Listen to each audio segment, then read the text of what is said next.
Hello, I am Mrs. Anjali Nalgoda, lecturer, Department of Chemistry, KLS Gupte PU College of Commerce and Science, Belagavi. This is the last video in topic number 1, that is some basic concepts of chemistry. So today we are going to learn the remaining points in this topic, and out of that the first one is limiting reagent. See here, whenever we carry out any reaction, then there must be minimum 2 reactants. And out of that, suppose one is in less quantity and it get completely consumed or used in the reaction, then that reagent or that reactant we call it as limiting reagent. For example, we can give as we are using the burner at our home, is it, which is attached to the LPG cylinder. Now the burning of the gas which is filled in the cylinder, it takes place in presence of air, is it? But when the gas is used completely from the cylinder, though there is air, atmospheric air is available, but still as the gases are used completely in the LPG cylinder, the further reaction does not takes place. Means what? We cannot get the heat. Okay. Then we say that the LPG cylinder or the gases which are present in that cylinder is a limiting reagent. Okay. So in such a situation, one reactant is in excess and the one reactant is in very small, one reactant is in small quantity. Okay. The reactant which is present in lesser amount get consumed after some time and no further reaction takes place, whatever may be the amount of other reactant present. So, how we can define limiting reagent? The reactant which gets consumed limits the amount of product formed, means further reaction does not take place, and therefore that reagent is called as limiting reagent. Now here we will solve one problem and we can find out the limiting reagent. So in the reaction 2A plus 4B gives 3C plus 4D. Calculate the amount of C formed, that is product C, formed when 5 moles of A react with 6 moles of B. Identify the limiting reagent. Okay. So write first the equation which is balanced equation. Okay. Now if the reaction is not balanced, we have to balance it. This is the first step in solving such type of problems. Okay. Now according to this equation, 2 moles of A require 4 moles of B to give the product. Okay. Now how we can identify this? By balancing the equation, and then coefficients which we are writing, that is the numbers which we are writing for the balancing, is taken in the form of number of moles. Okay. Therefore, now how many moles are given when 5 moles of A react with 6 moles of B? Means 5 moles of A will require how many moles of B? According to the equation is 5 into 4 divided by 2, that is equal to 10 moles of B. But we have only 6 moles of B. Available moles are 6. Hence B is the limiting reagent. Now when this product is formed, means how much moles of B are present, only that much product will form, or the reaction will take place or will continue till 6 moles of B reacts. Okay. Therefore, the formation of C totally depends on what? The limiting reagent. And hence amount of C formed is determined by amount of B. Okay, now again according to equation, 4 moles of B gives 3 moles of C. Therefore, 6 moles of B will give how much?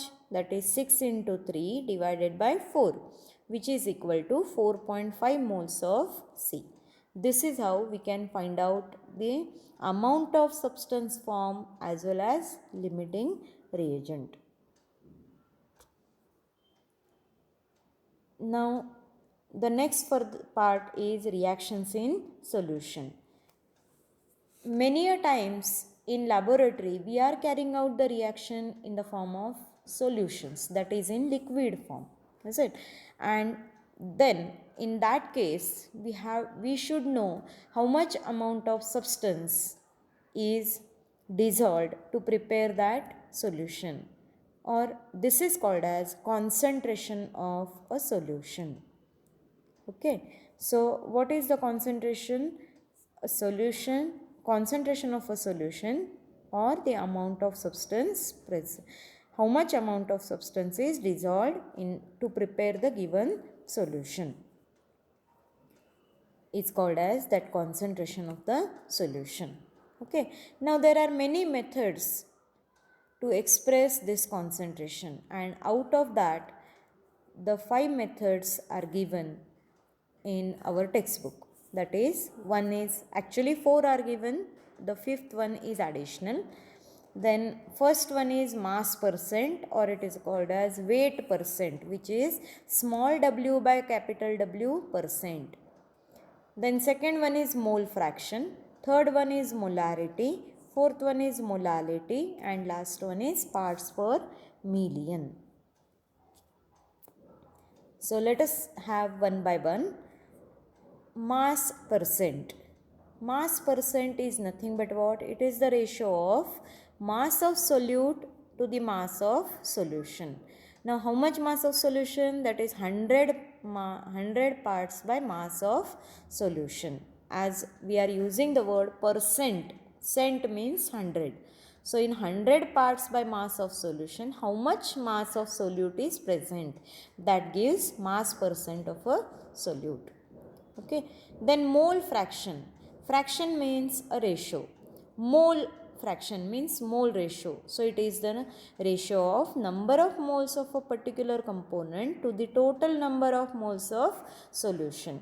Usually when we are preparing the solution, we need the two components or minimum two reagents. One is called as solute, another one is called as solvent. Okay. So normally we are using binary solutions. Now in that case, how we can calculate the mole fraction with respect to any one component? Let us have mole fraction of A. A is solvent here. So number of moles of A to the number of moles of solution, total number of moles of solution. Now let us consider Na is the number of moles of solvent and Nb is number of moles of solute. Then the mole fraction of A, that is solvent, is given as Na upon Na plus Nb, or we can say any one component, component A. Then mole fraction of component B, usually taken as solute. So is equal to number of moles of B divided by number of moles of solution. So here we can give the formula as Nb upon Na plus Nb. Now this ratio is called as mole fraction. Now next one is molarity. Now where all these concentrations are expressed, or how we can apply it in our day-to-day life? It is maximum used in pharmacy, that is pharmacological product, as well as even in laboratory when we are mentioning the concentration of a solution. Okay.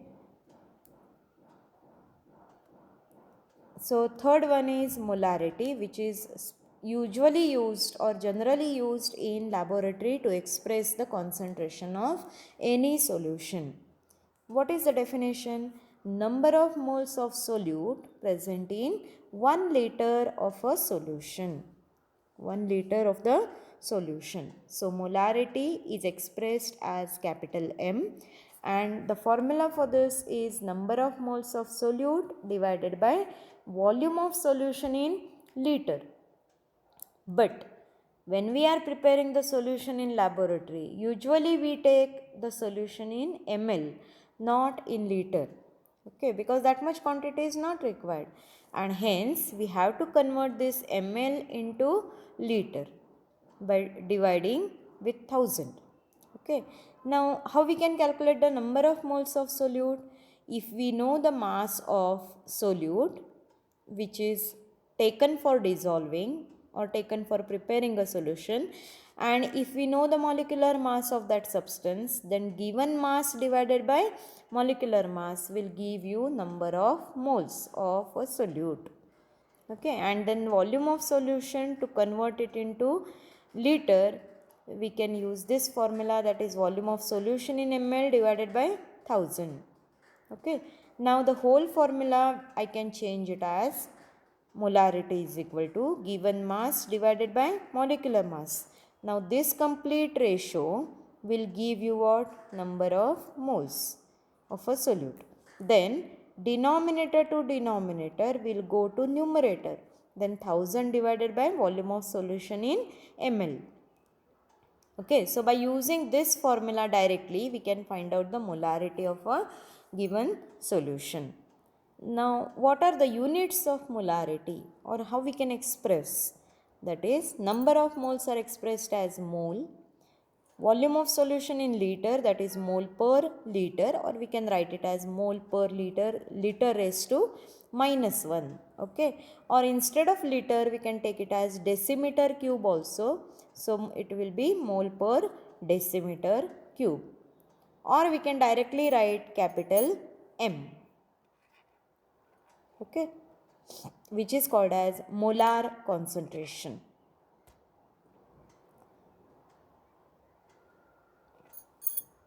Now, in laboratories, the solutions are required concentration are prepared by diluting the concentrated solution.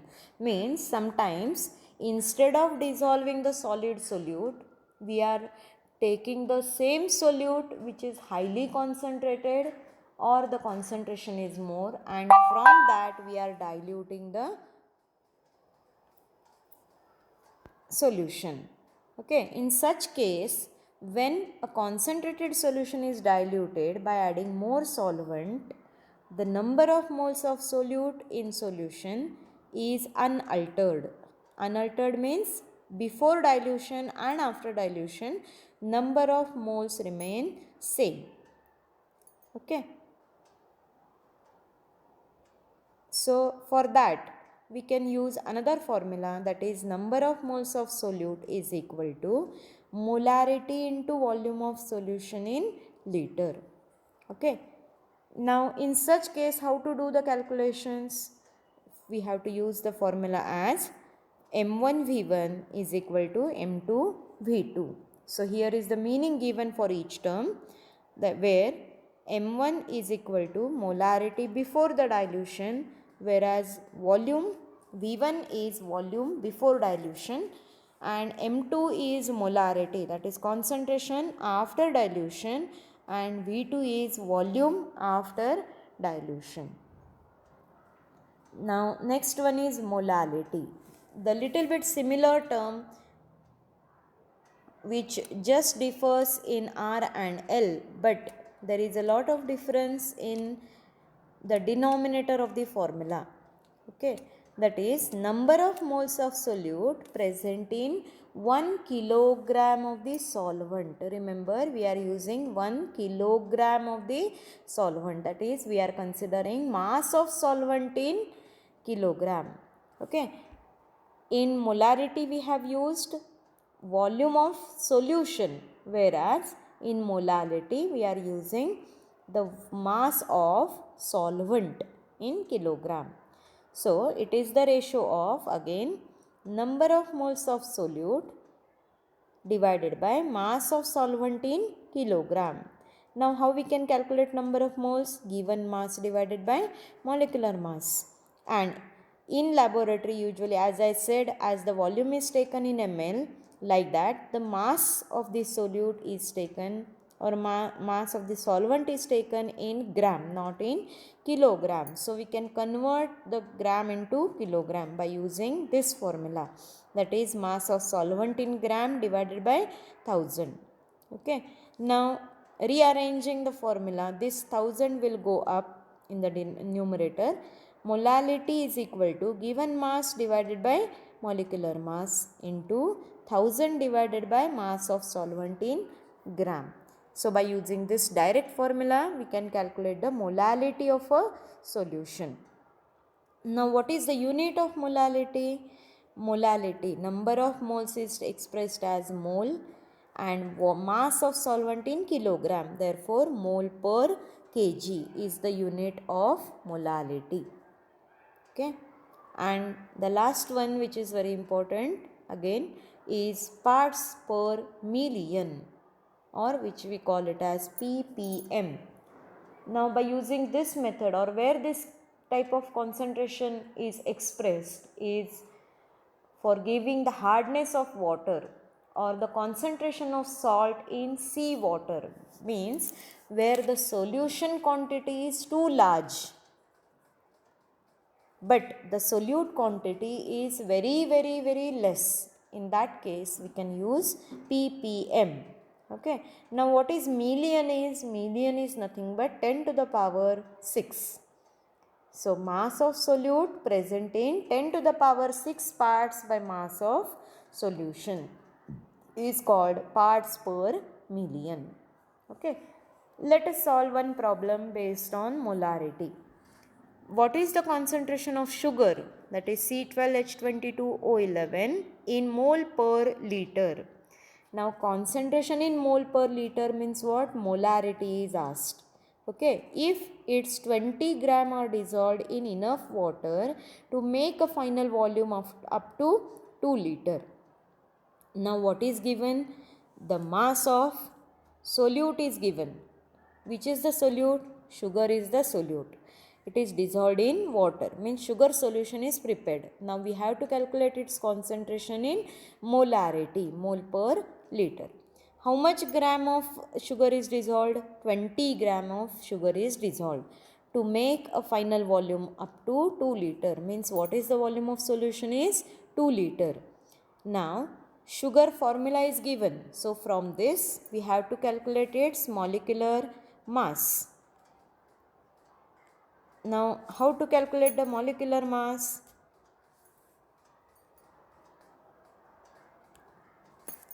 For that, C12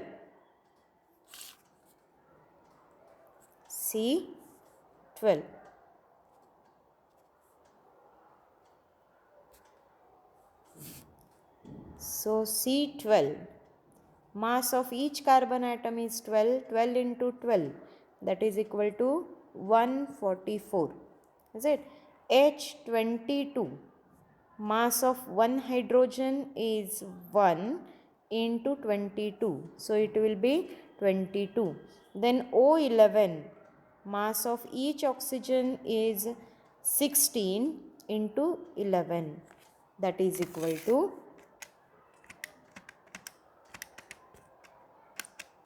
176. So if we add this, it will come as 342.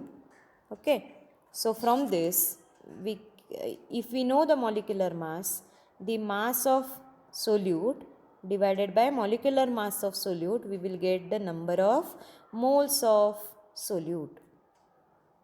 Is it? Number of moles of solute. So 20 divided by 342, and volume of solution is given in liter only, so it is 2. So if we substitute the value, we will get the final answer as m is equal to 0.029 mole per liter. Now why you have to write this only? Because the concentration, you have to express the concentration in mole per liter, which is given in the numerical problem. Okay. Now here is one more problem.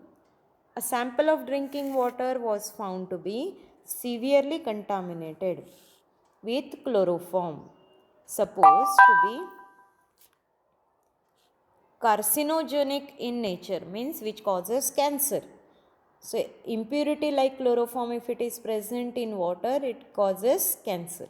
Okay. Now the level of contamination was 15 ppm by mass, means 15 parts of chloroform is present in 10 to the power 6 parts by mass of water. Okay. So express this in percent by mass. Now mass of chloroform is given 15 ppm. ppm means 15 parts in 10 to the power 6 parts by mass of solution. Therefore, now percent by mass means we have to calculate for 100.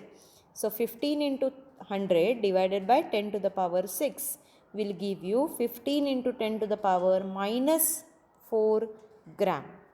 Okay, now this is percent by mass. Second one, determine the molality of chloroform in water sample. So what is the formula for molality? Given mass divided by molecular mass into 1000 divided by mass of solvent in gram. Okay, now here mass of solvent is what? 10 to the power 6. So molality is equal to 15 divided by 119.5. Now 119.5 is nothing but what? Molecular mass of chloroform. Okay, into 1000 divided by 10 to the power 6. So which is equal to 0.125 into 10 to the power minus 3. Now molality unit is mole per kg. If we convert this into scientific notation, then we have to shift this decimal point after 1.